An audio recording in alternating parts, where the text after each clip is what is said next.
Good afternoon. I'm Todd Phillips, RE Journals, breaking through the disruption. We are live.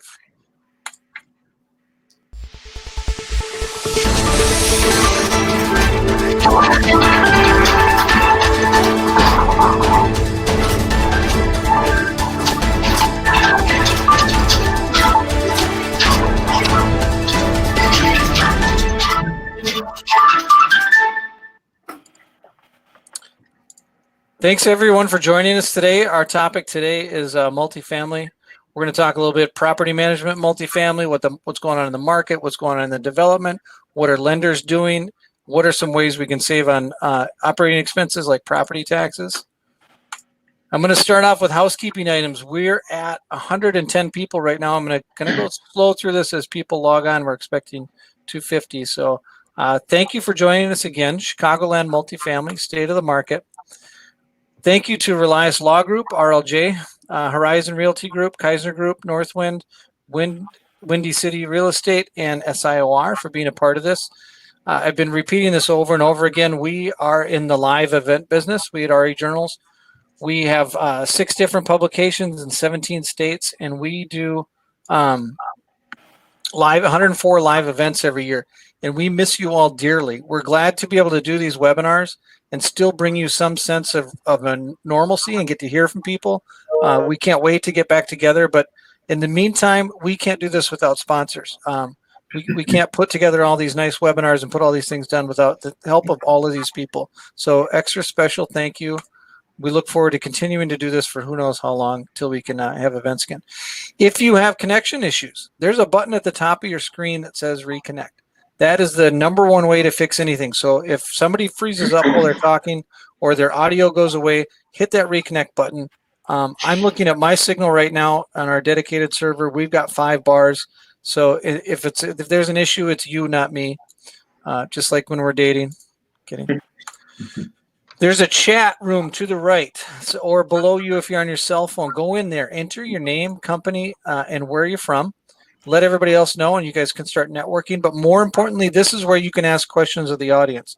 So as you continue to ask questions throughout, I'll flag them, and I'll stop people, or if it's in line, otherwise I'll save them till the end. But put your questions in there. We'll get them answered. I'll set up a poll here in a little bit, too, and I'll let you know. We do replays of this. So this is our YouTube channel, rejournals.com/video replay. We'll have it up about an hour after this. We'll have a full replay. So if you want to send it to a colleague, or if you miss out or you have to leave early, you don't have to send me an email. I will send you this YouTube channel about an hour after we get off. All right, let's get rolling.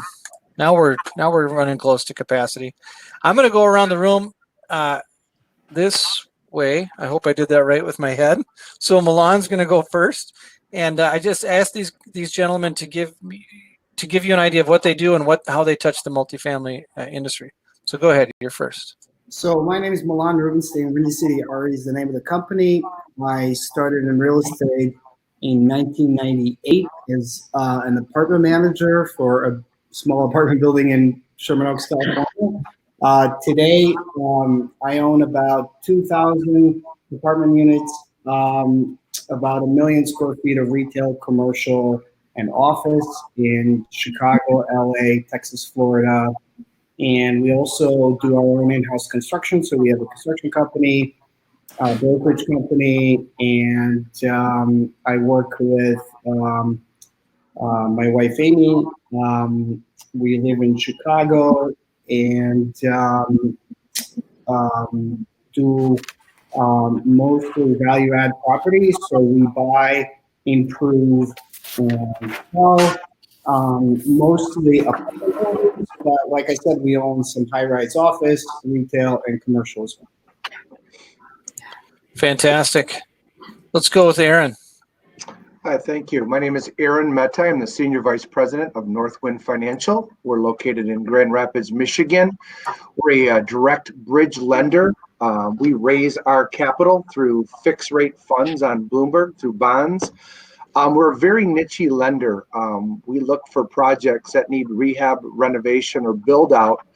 Reason being is that we base our loan to value on the fully stabilized value. We go 75% of that even now in these trying times. and that's where we're seeing the most value by our clients. Right now, because of the COVID-19, the only property type that we will finance is multifamily. So we feel that that's a flight to safety until we get through this, which is hopefully in the near future. So, George, it's to you. Sure. Hi, this is George Relias. I'm an attorney with Relias Law Group. I got my start in commercial or multifamily brokerage, did some property management, but we run a boutique law firm that concentrates on real estate tax appeal work. We do some transactional work as well, but we have a strong base in the multifamily world and a lot of experience there. So that's where we come from, and that's what we do. Jeff, you're up. Good morning or afternoon. I'm Jeff Michaels. I'm the owner of Horizon Realty Group, and much like Milan, our business models are very similar. We're well entrenched in the multifamily world in Chicago, in the neighborhoods, mostly the north neighborhoods. We've been around since mid-'80s. I've been doing this since about 2000.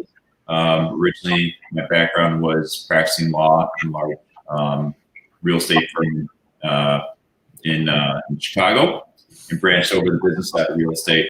So our MO is finding value add properties, apartment buildings, vintage. We like to go in, renovate, stabilize. We're buy and hold generational holders. And that's about it. We own probably about 25 properties, about 2,400 units in the portfolio. Nice. Noah, you're last but not least. All right, great to be here. I am Noah Birk with Kiser Group. We do multifamily brokerage here in Chicago, and we sell apartment buildings all over the city, all over the suburbs, and that's about it. Short and sweet. I love it. There you go. Well, let's start with for those people that aren't boots on the ground in the apartment industry, and some of these questions, whoever's ready, take them, and I'll zoom in on you. But what's going on? We're week 5 into this stay-at-home kind of stuff since the news broke that this coronavirus is going to be widespread in the United States. Where are we at week 5, boots on the ground? What's it like to be an apartment owner on an apartment building? So Jeff and I really talk best about that. So week 5, the state of the economy is grim. We lost all the jobs since 2009. Our collections for residential, the apartments, are in the 85% range. So that's good news for April. We think they're going to go down in May and perhaps in June as well. On our retail, we're only about 35%, 40% collections at best.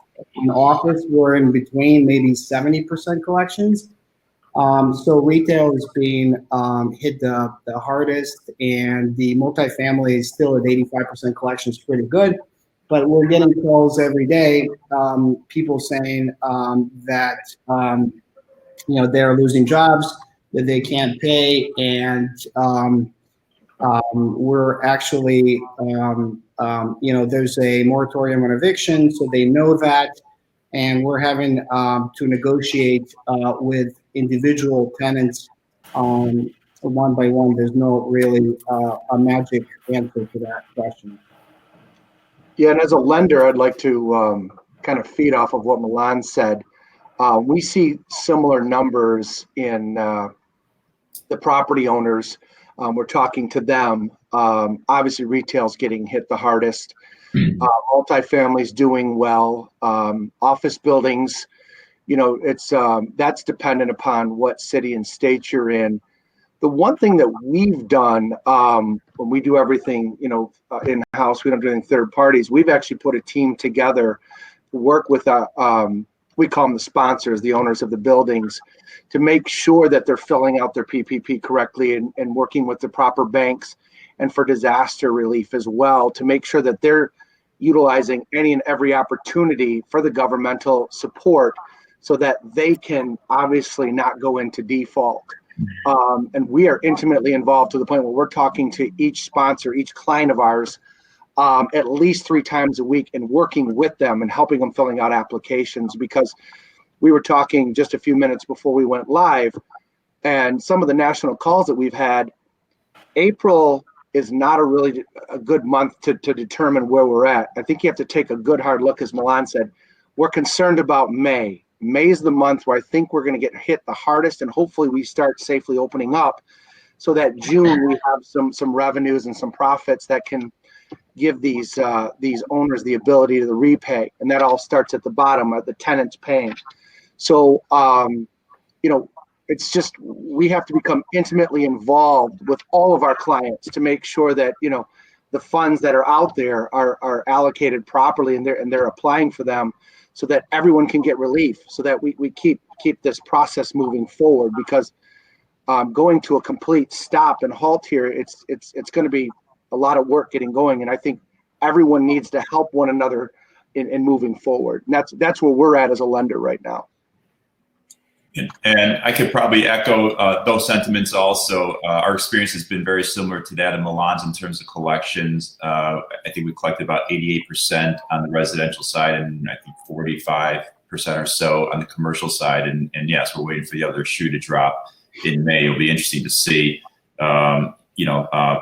our renters, the checks that the government promised probably didn't arrive in the mail till, this week, last week. So we'll be, it'll remain to be seen whether they use those checks towards rent or not. And, the message out there is that they don't necessarily have to pay rent in certain circumstances because evictions aren't proceeding. So we try to I'll share a story. We try to get ahead of it in April because we were very concerned. We thought collections would be somewhere around 30 or 40%. So what we did was you try to toe the line between those that could genuinely and in good faith make the rent payment, but you also want to be sensitive to those that truly can't, and they're not gaming the system, and they're not taking advantage of an opportunity here. So what we did was we incentivized those renters that could pay to please go ahead and do pay in full. And we promised to donate a portion of the rents that we collected to the Greater Chicago Food Depository. We ran some analysis. I expected to collect, I think it was something like, based on our historical, it's probably about $1.2 million, $1.3 million by the 5th day of the month was kind of like the plan that we set up. And I was surprised. It really did incentivize those that could pay. We collected like $2 million in the first 5 days and made a nice donation of I think it was like $40,000 to the Greater Chicago Food Depository. So we were very proud of that. So ideas like that, where you can, obviously, if you can incentivize your people to for those that can pay and let them know that we're all in this together, we're all trying to contribute and do our part. That's something we thought of. And another thing that I've seen some of our clients doing, going off of what Jeff was saying regarding being proactive here, is getting some prepaid rent up for tenants who are able to do it. For instance, if you have $1,000 rent, offering tenants, if you can pay 3 months, we'll lower it to $950. If you can pay 6 months, we'll lower it to $900, or things like that, to kind of put some cash out there earlier, just in case things get worse in the future.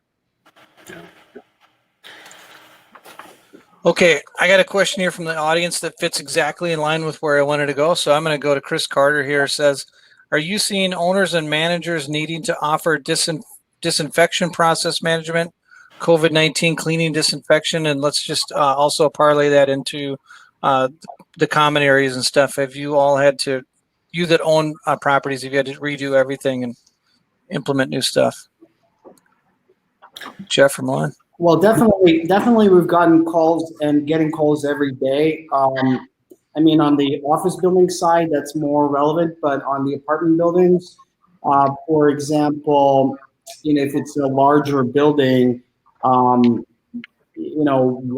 or 2 people in the elevator at a time is what the new norm is. The limit of services is recommended. So if you have services like, people at the front desk, security, flowers, whatever, those are being limited. So we're telling tenants that we're basically stop camming them, stop charging these amenity fees, and we close the gyms, pools, all the amenities, but we're telling them that we're not going to be charging those fees as well. And on the cleaning side, we hired a new company that's certified and wears protective gear, but it's happened so quickly that it's really hard to adjust. And then we also added some hand sanitizers in the lobbies, which is really hard to get, and people take them, home, and it's hard to maintain. But those are some of the things that we're trying to do in our buildings to answer those concerns. One of the things that I'm hearing from some of my clients is, they're concerned about how do they protect their staff, their maintenance staff, and how do they, one of the more interesting parts that they're saying is, how do I make sure that their mental health is well, because with this COVID virus going around, I mean, it can be really trying on a lot of people, and there's a lot of stress, and that's negative. But they're trying to take care of their mental aspects by ensuring that they do have jobs, and that that they're going to be safe, and giving out more PPE for them to maintain those buildings. All that costs money, but some of the costs that we're hearing is they're saving money on reducing maintenance of the gym, but they're increasing the cost of the PPE and maintenance of the high touch areas. So it's a little bit of a shift, but I think the taking care of the people is an interesting and important aspect that property owners and managers are trying to do as well. Well, it's also the showings. You had one of those questions listed before we started this, which is how do you deal with entering the units? And we used to be able to show the units prior to people moving out, so we limit that vacancy factor to the lowest amount of days. So if somebody gives a 30-day notice they're moving out, we would say, hey, can we please show your unit? And most people would say yes, but nowadays that's not legal per the senior leadership's order. So we now obviously do the video tours, and what we ask people is to take those video tours themselves, and we'll give them $100 credit or whatever. So some of those things are now turned to be video touring online, and it's hard to show because the 6 feet distancing, social distancing, is really hard when these apartments are so small. So what we try to do is sanitize as much as we can. So all my leasing agents now not only wear gloves and masks, but they carry sprays and wipes and all sorts of cleaning supplies, so that they to show people that, hey, every time somebody comes in, we wipe all the knobs, all the surfaces, and people feel more comfortable that way that are looking to leave. I've even heard of some property owners. They were doing virtual repairs in their units. The tenant will call up and say, I've got a problem with this. And if it's something that's fairly easy to fix, the property management company will leave the part outside their door and do a Skype or video conference to kind of walk them through how to fix that thing, which is kind of a creative approach to doing it so that they can maintain that distance. I've been using YouTube videos for a decade to fix everything in my house. Hey, I want to get a question in here from Brad Descent. Brad, by the way, you should be a Supreme Court judge with a last name like Descent. Attorney humor. Are you going to put out the summer lawn furniture? And we don't have a pool, but what do you do if you do have a pool? What do you think thoughts there? I mean, we'll probably be putting out the summer lawn furniture probably sometime in May at some of our buildings, but people are going to have to practice social distancing. At some point you have to loosen up the restraints. People have been holed up in their apartments for a long time, and they're going to want to get out. So we'll just kind of have to approach it reasonably, put their safety first, and it's going to be case by case depending upon the building and depending upon if you could do it in a manner that they could use the facilities safely. We're all learning in this together. That'd be my perspective on it. I think we'll probably do the opposite, just because I am not optimistic on the market right now, and I probably will not put any patio furniture out whatsoever and tell people that we're gonna lower their rents a little bit if they renew and concentrate on giving them a better deal. And the only reason I'm saying that is because I really hope what Jeff is saying will happen. But if it happens, I don't think it will. And basically, I don't want the stigma or psychological impact of somebody having constructed virus from my building. And then we all know how people like to post now online for everything. Google reviews and everything. Yelp is now online. I really am afraid of the negative reviews if a building has a virus that's reported to. That's a great point. Well, we got to keep moving here. We're 20 minutes in. I want to talk about income statements are getting hurt. Clearly, April wasn't as bad as people thought. That's fantastic news for apartment owners.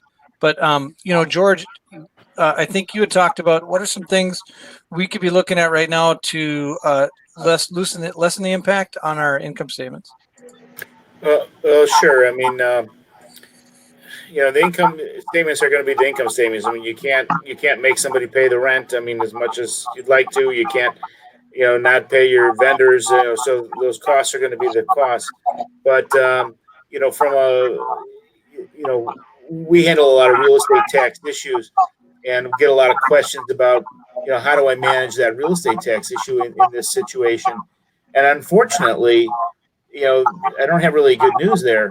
That those real estate taxes are probably going to be what they're going to be. That there's not going to be, governmental relief coming in. Maybe some minor things, extending real estate tax payment deadlines and waiving interest fees. But from that perspective, not great news. But how do you manage those costs? We're telling our clients to try to, keep track of that data as best you can, so that we can prove it, going forward, that there's been some kind of a detrimental impact on your building because of the COVID virus. And, at some point in the future, we may be able to get some relief if we can prove, what that downside has been. So we're telling people, just keep track of your data better than you've ever had done before. What I would say is, as George suggested, I mean, your expenses are what your expenses are. Some tips that may work for some people, I've heard anecdotally, this may be going around and Aaron could comment on, is talking to your lender and seeing if, in terms of saving cash flow, if they would be able to go interest only for you for a short period of time, or maybe give some relief on reserves. Some loans have, holdbacks for maintenance and CapEx reserves. Maybe they would forbear on those for a few months just to help them with cash flow standpoint. Those are things that I've thought of and heard that others are having those conversations with their lenders about. Yeah, especially if you're with a direct lender. You're with Fannie, Freddie, and you have a CMBS loan, it's going to be much more difficult. But if you have a direct lender, communication is the key right now. Talk to them. Many of us took a 6-month interest reserve in case of default. You have CapEx funds that you've rolled into the loan, interest-only options, putting a payment or 2 or 3 on the back end without putting you into default. There are a lot of creative things that you can do in order to get through the next 90, maybe 120 days. Let's hope it's 60 or 90. But the most important thing is to over-communicate with your lender and see if they have a relationship with the local bank. I will tell you, all of the listeners today, what we found, I don't want to say that, we know across the country what's going on, but what we found, and we loan in all 50 states, so we're talking to borrowers in all different states. We found it's best to go to the bank who you bank with or a local bank versus going to one of the big boys. And I know that may sound very simplistic, but some people feel more confident going to a Wells Fargo. Well, go to your local bank who you bank with, go to a bank that maybe, within the community. We see better results through them for the PPP. Okay. And it's about cash flow and getting your cash flow, communicating with your lender, and offering options to them. Don't ask them for options, offer options to them, the ones that I just gave you. And that could be the difference between, making it or some will just say, hey, we didn't talk. We're just going to put you into foreclosure. So just open line of communication, guys. It's so vitally important, especially right now. I'm going to pause for a second. We were having some audio feedback. So I went around and started turning off microphones. So Jeff and George, your microphones are off. You'll have to turn them back on. I found the feedback person and it was Noah. So if you could turn your speakers down a little bit, it would probably reduce that. But when you want to talk, Noah, you'll have to punch that microphone button again, and then you're good to go. Okay. Now you're good. Okay. I was actually going to add on to that in second what Aaron was saying a little bit from the brokerage side. We've seen several deals here in the last month. Me personally, I had about 15 deals in escrow going into this COVID thing. And we had 5 that were set to close. And in the last minute, some of these larger regional banks and national banks they just pulled out. They pulled out at the end. So we've kind of had to scramble and talk to the more local banks and get them on track, which is a lot of what we deal with in general. But the more local banks have definitely been a little bit easier to deal with, more creative, and have been able to get these deals done in this time.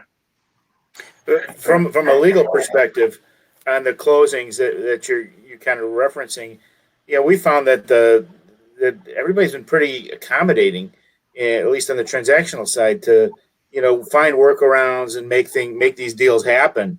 And that's always a refreshing perspective that people are trying to be creative and make it happen.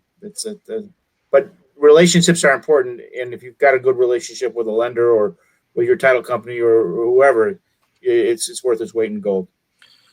Noah, have you had any issues with appraisals in those closings?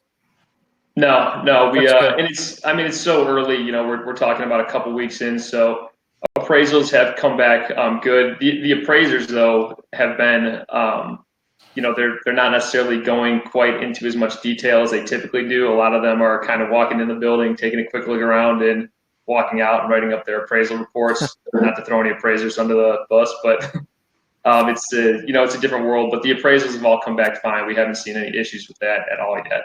No, have you seen any underwriting change or vacancy? I heard that a building typically would underwrite at 4 or 5% vacancy. They're underwriting now 11, 12, 13%. That's a big difference. Sorry, I missed the beginning of the question, Jeff. What was that? Are they underwriting differently for vacancy? I heard that they're increasing their vacancy assumptions in the appraisals. I have heard that as well. I will just say, from the brokerage standpoint, the sale prices that people are going under contract, the appraisals are coming back basically at those prices. So not sure exactly what's going on in the back ends, but we really very, very rarely see appraisals come back low in general, and that's been the case as of now as well. I can tell you from doing 20 of these so far and doing them in different parts of the country, that's not true everywhere. I've heard of people just having a COVID blanket, everything's worth 20% less. Yeah, I'm sorry, 6 out of 7 sales that I on my buildings canceled, and I've heard that the appraisals are between 10 and 15%, and the investors are looking for 30% discounts. That's kind of the feel. Yeah, we're early on in this situation, but I've heard 10 to 15% is what the appraisals come in less today than 6 weeks ago, and then prices of 2002, I heard that from investors as well. But to just talk about the local banks versus CMBS, Fannie Freddie, I agree with all of you guys that having a relationship, having somebody to call My bank, Wintrust, even helped me with 7As. And so basically, they're doing, most banks that I deal with were able to give us 3 months deferral. So even though the tenants think that it's all, forgivable, it's not. It's really hard to get that message out with Pritzker and Lori saying all day long that there's no evictions. But, having somebody talk to, having a local lender is key. In addition to like prepayment penalty that, has always been a positive, and a lower cost of obtaining and less third-party reporting. Reports that you need to pay up front to obtain the loan. So maybe we can talk about values as well. Like, what do you guys think the value, where the cap rates are going? I don't think we're going to be able to figure out until the rent prices and vacancy comes out. But what are maybe Kiser Group can tell us what are the cap rates going to? What are the buyers and sellers going to make? Yeah, again, so like when all this kind of first hit a month or so ago, there was a pause where everybody kind of just stopped for a week or two, and it was real slow. And over the last 2 weeks, it's starting to pick up as far as just activity on buyers reaching out. Sellers are still there. Sellers haven't really changed much. There's almost maybe more sellers than there were before, just that are fearing that the market will go down a little bit. But I would say that the buyers are still looking, for the most part, it's kind of 50-50, where you've got a lot of buyers who are sitting on the sidelines with cash, just waiting to jump in and trying to take advantage of the situation. We have those coming out who are making very low price offers. But then we still have, the same players that have been in the market that are picking up stuff, that are continuing to pick up stuff. I think that what we're, and this is just my opinion, I think that at some point here in the very near future, especially with banks tightening up, all of these people that have capital, have cash on the side, are going to probably be pretty aggressive coming in here.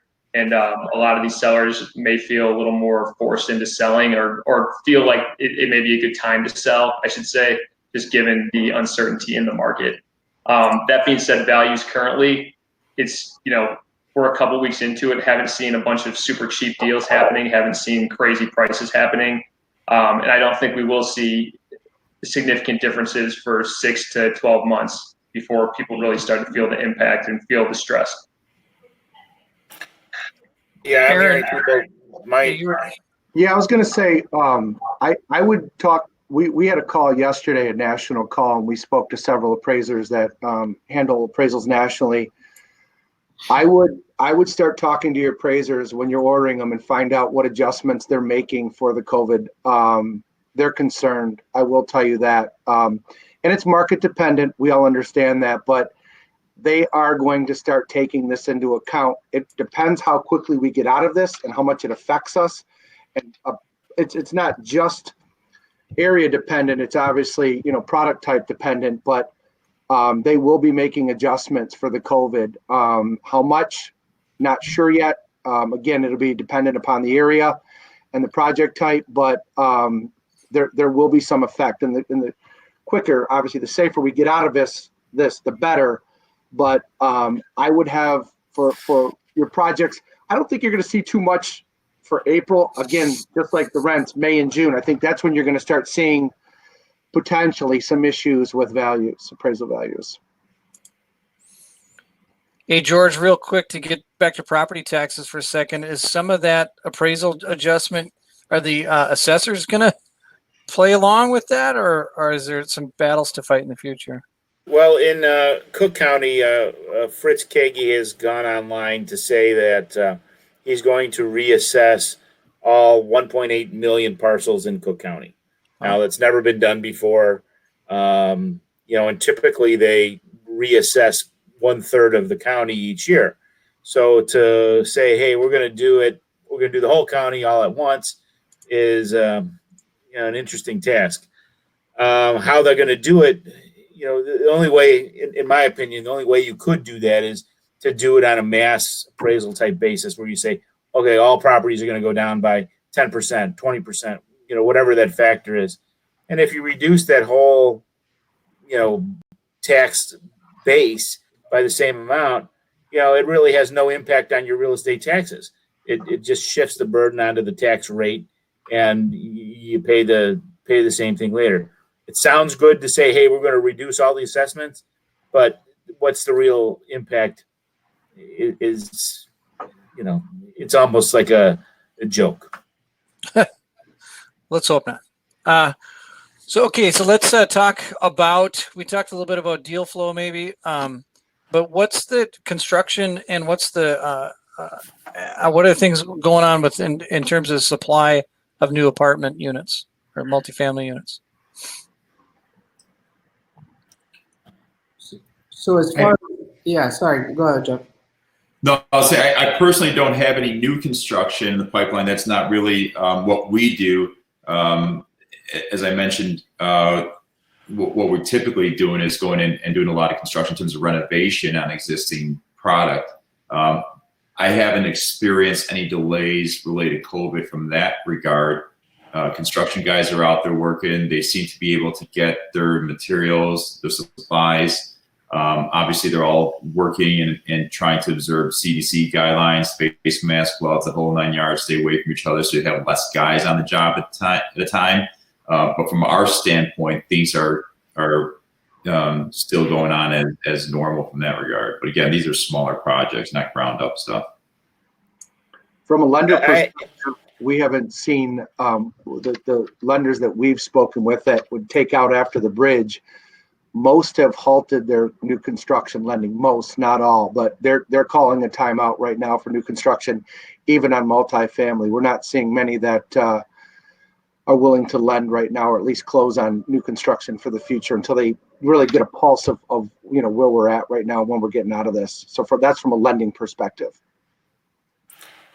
I was going to say, I talked to a couple of contractors or developers, and they were saying that, same thing that my colleagues are saying, that things are kind of slow on the new front, but the projects that they do have, they're starting to see some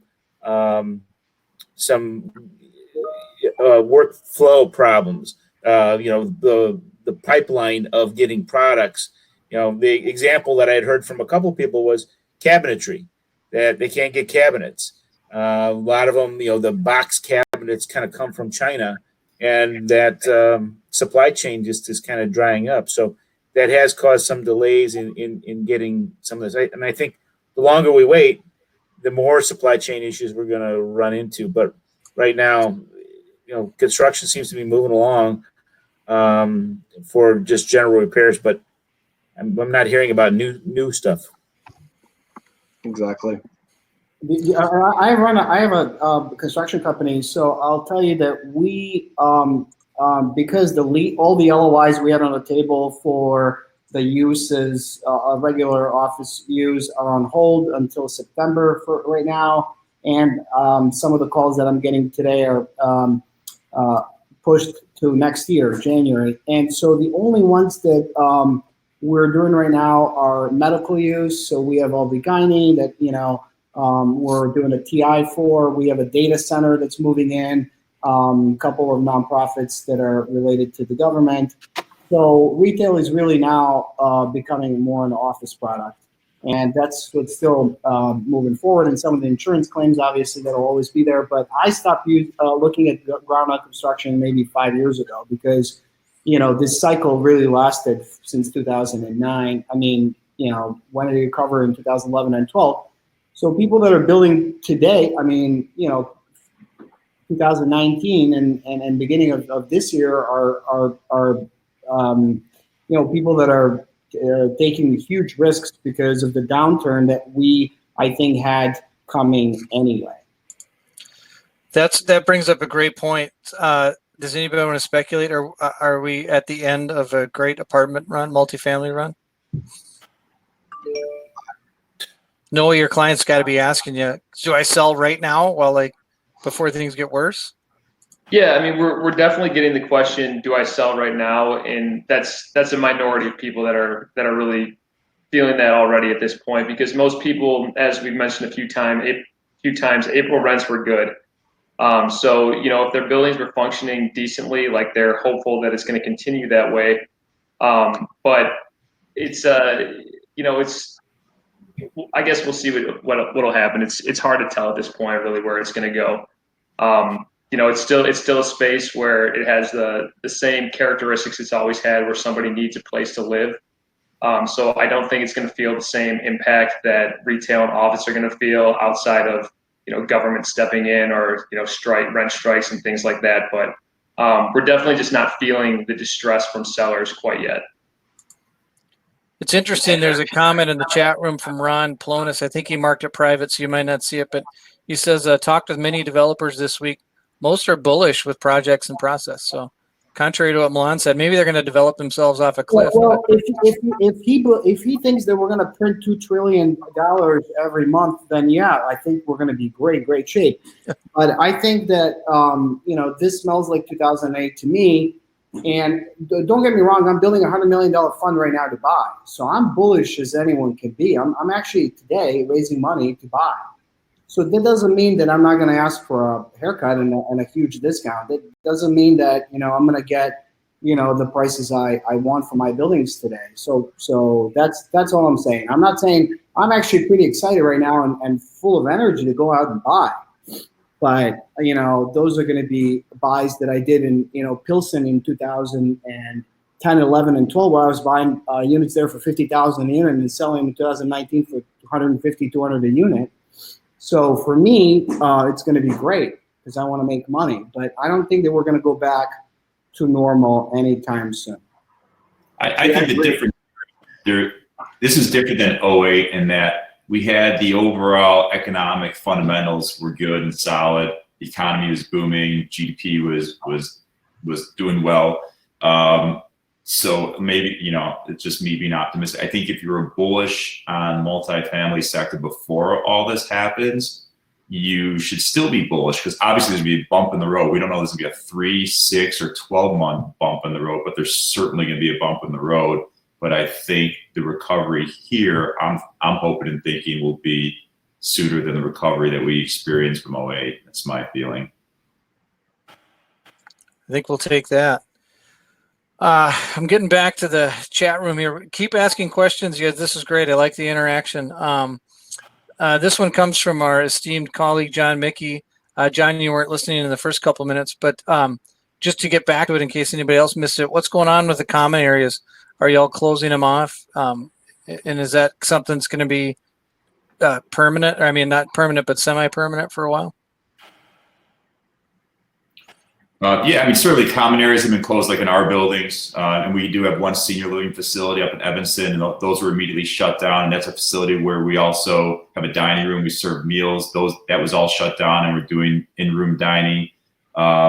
So yeah, I mean, closed for the foreseeable future. Like I said, I think it'll depend on the building and on the type of common area that we open, but over the next few weeks, slowly opening some of these things, as long as we could do it in a safe manner and keep up with cleaning, sanitizing, all that. I will say that, we're in and out of different buildings all day long still, and almost every single building that we're in, it's like a sophisticated cleaning crew in there, and there's almost always people in there.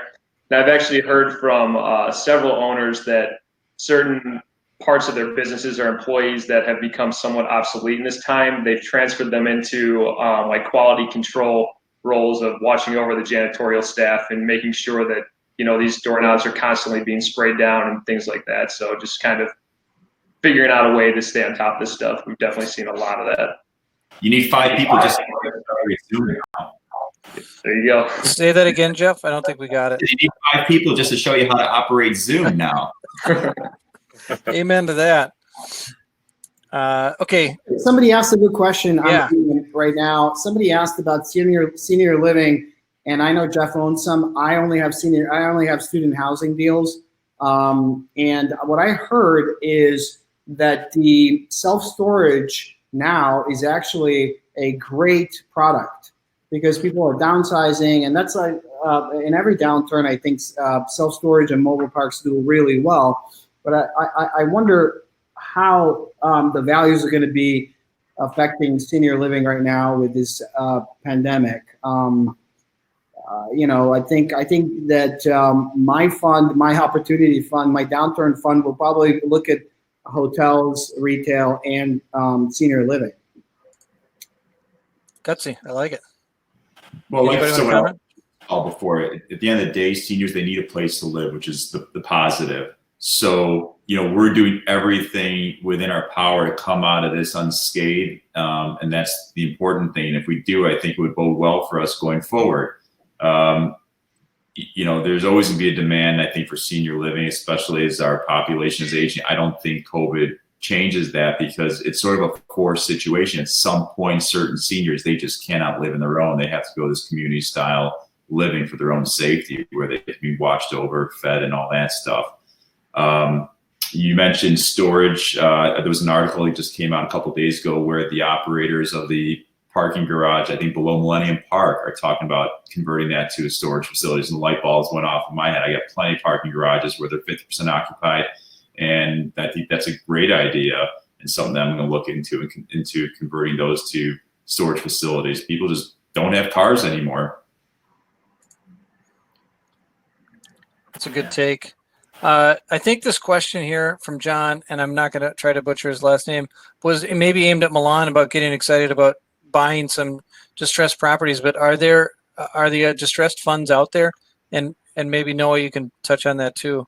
So I belong in this global business organization called YPO, and I posted on the network on their website that I'm building this vulture fund for distressed real estate, and I've gotten so many calls that I couldn't answer them all yet. So yes, there are investors that are sitting with dry powder looking for those, and there are also people outside of the United States that think that the dollar is going to devaluate and all sorts of things. So we don't know yet. We'll see. I really hope Jeff is right and I'm wrong. But yes, there are a lot of people looking for distressed opportunities with cash. My neighbor right above my unit where I'm in right now, Sam Zell, was mentioned the other day in the Tribune that he should put his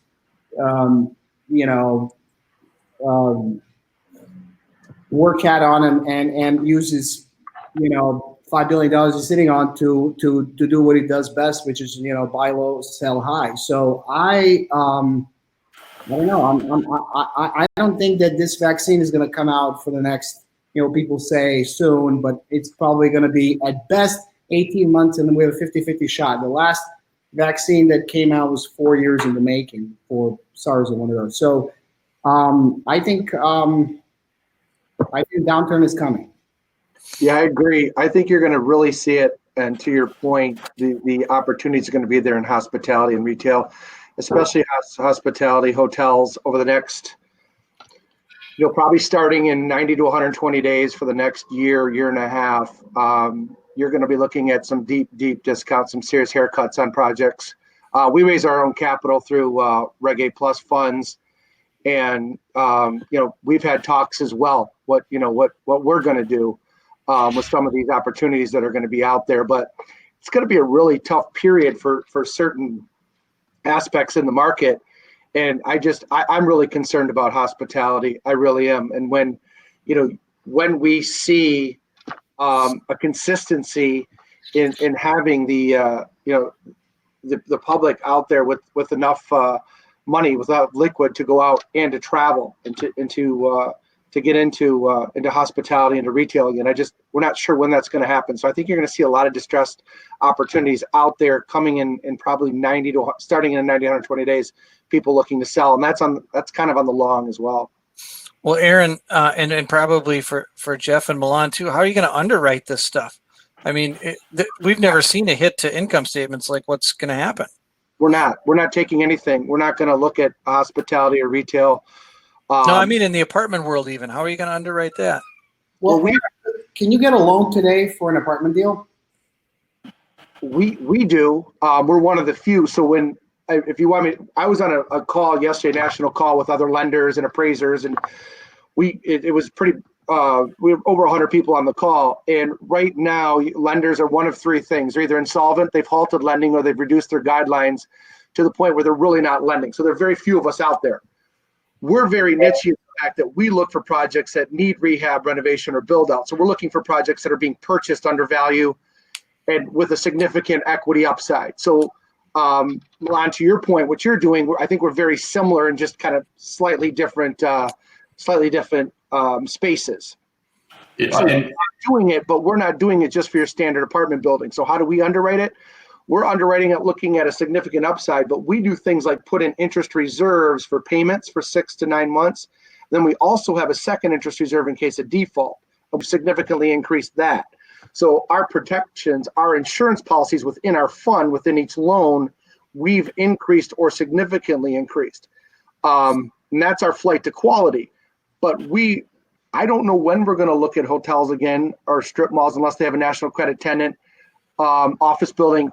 That's where, I mean, it's going to become very interesting here, and why I keep saying we've safely got to start our economy back up again, so that we don't have a vacancy rate that becomes scary. And then again, that's where the appraisers are going to look at those vacancy rates and start cutting into the value. So I think that, we believe multifamily with that upside is the way to go, because people spend the first two expenditures are food, number one, and obviously the roof over your head's number two. So that's where we're going to put our money. But I think it's going to be a while, unless you're looking at significant discounts on hospitality and retail, before those are lent on again. So you're telling me if I want to buy an apartment deal today, that you're going to give me 75% leverage, obviously based on appraised value, at what spread and how long, and just give me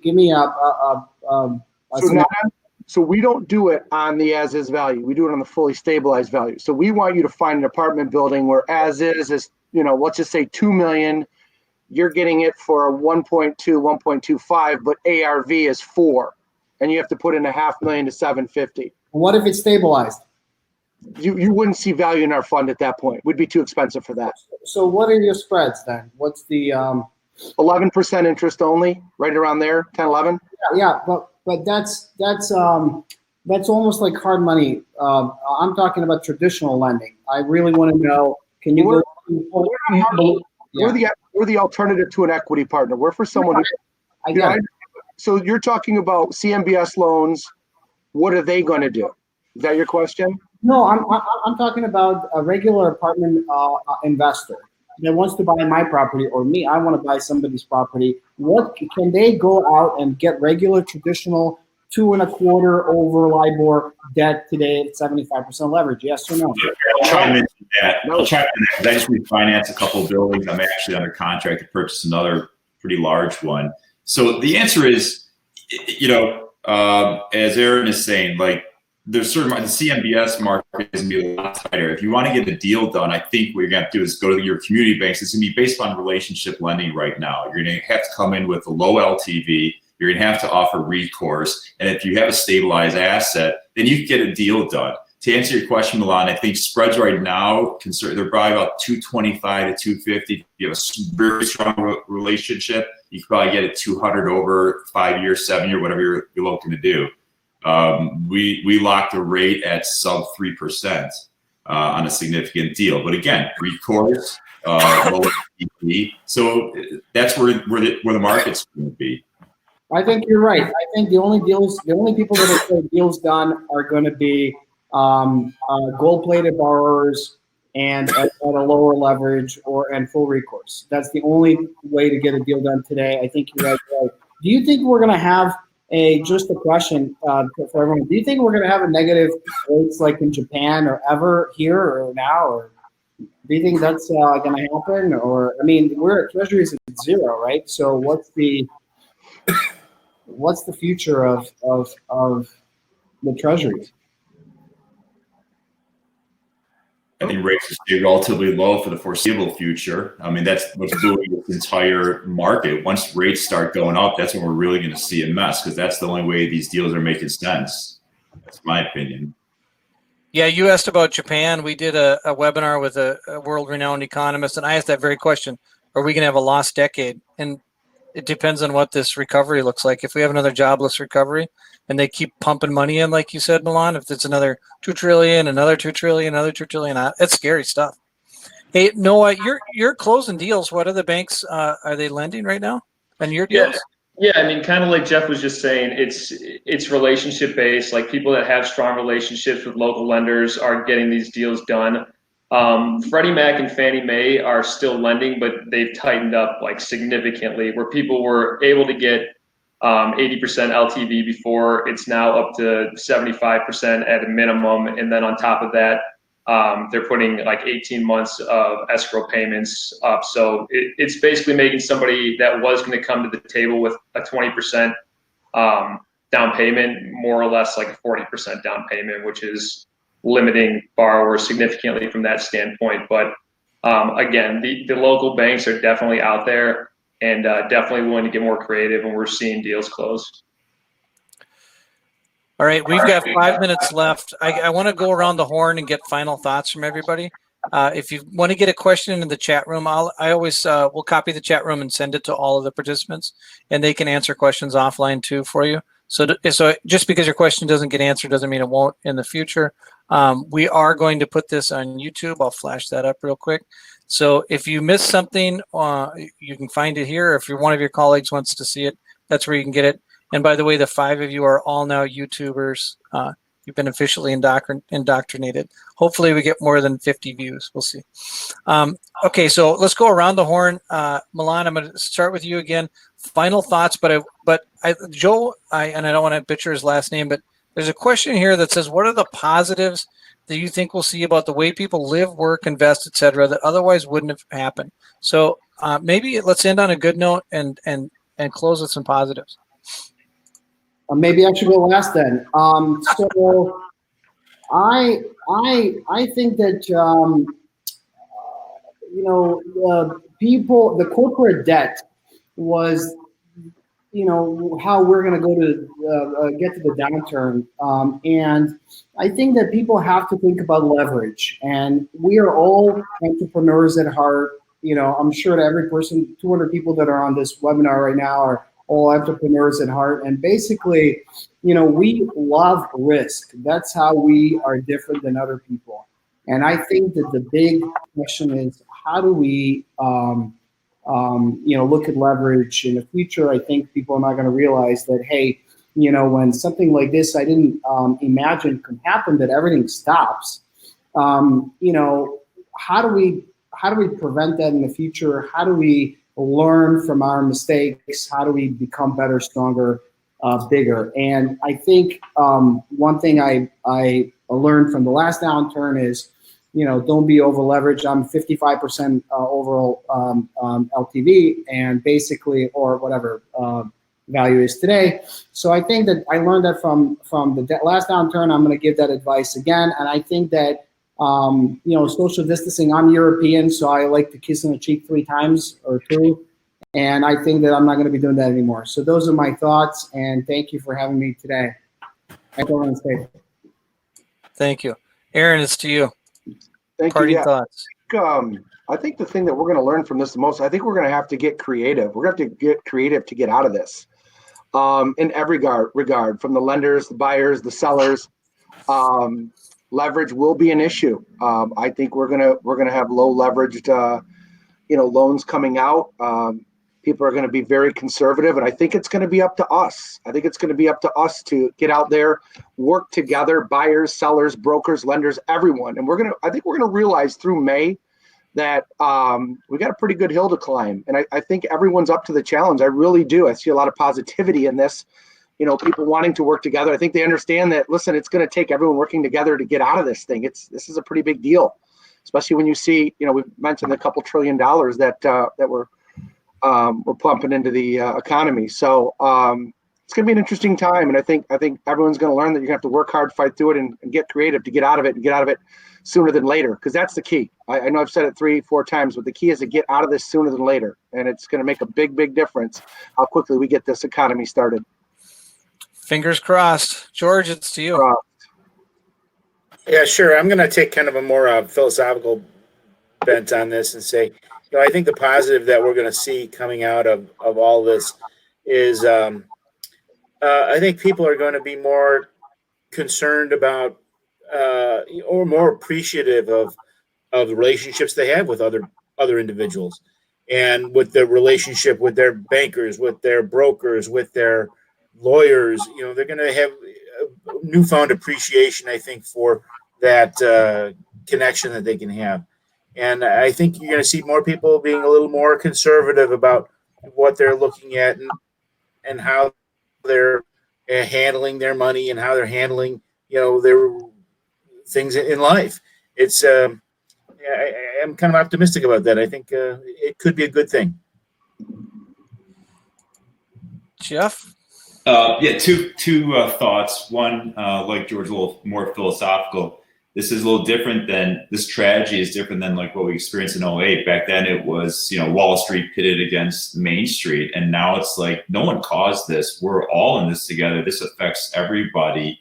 And, we're a resilient country, resilient people. And I think people will now realize that we're one people, and we all got to work together. We all got to work collaboratively. When I get a call from a tenant, crying poor and whatever, I realize they didn't cause this. I got to work with them now.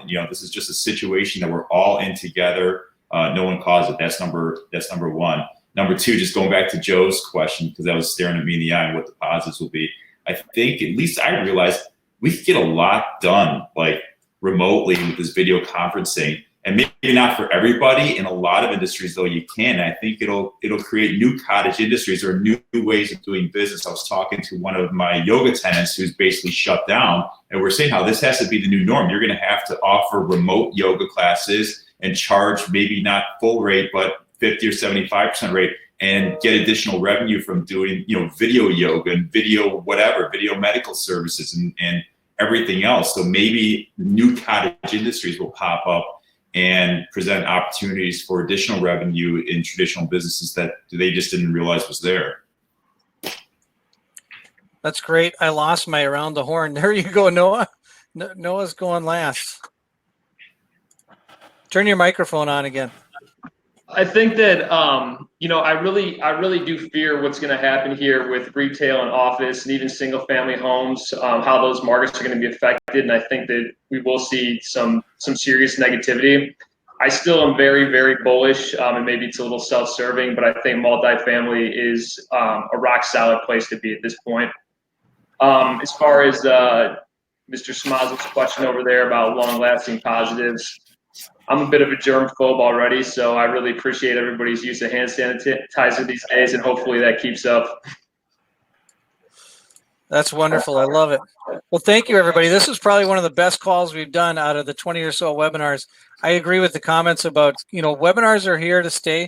I think when we do open up, I'll spill the beans a little bit. I'm guessing we'll be able to get 50 people in a room, social distancing, and it'll be a hybrid. So you'll either be able to come to one of our live events or just watch it on your cell phone. I think that's one of the positives going to come out of this. I think that, for me, I coach college lacrosse, women's. I am never going to take for granted again another day on the field. Like the days when I drive into practice, I'm like, I just don't really feel like being there today. And I'm going to enjoy every single moment of every game and every practice, because you don't realize how precious all these things are until they're gone. Well, thanks, guys. We're going to sign off. I'm going to hit the video again. I will leave the chat room running for people to ask a couple minutes of additional questions, but you all can log off, and thank you, and can't wait to do this again. Thanks, everybody. Thank you. Thank you, guys. Thank you. Thank you. Nice meeting everyone.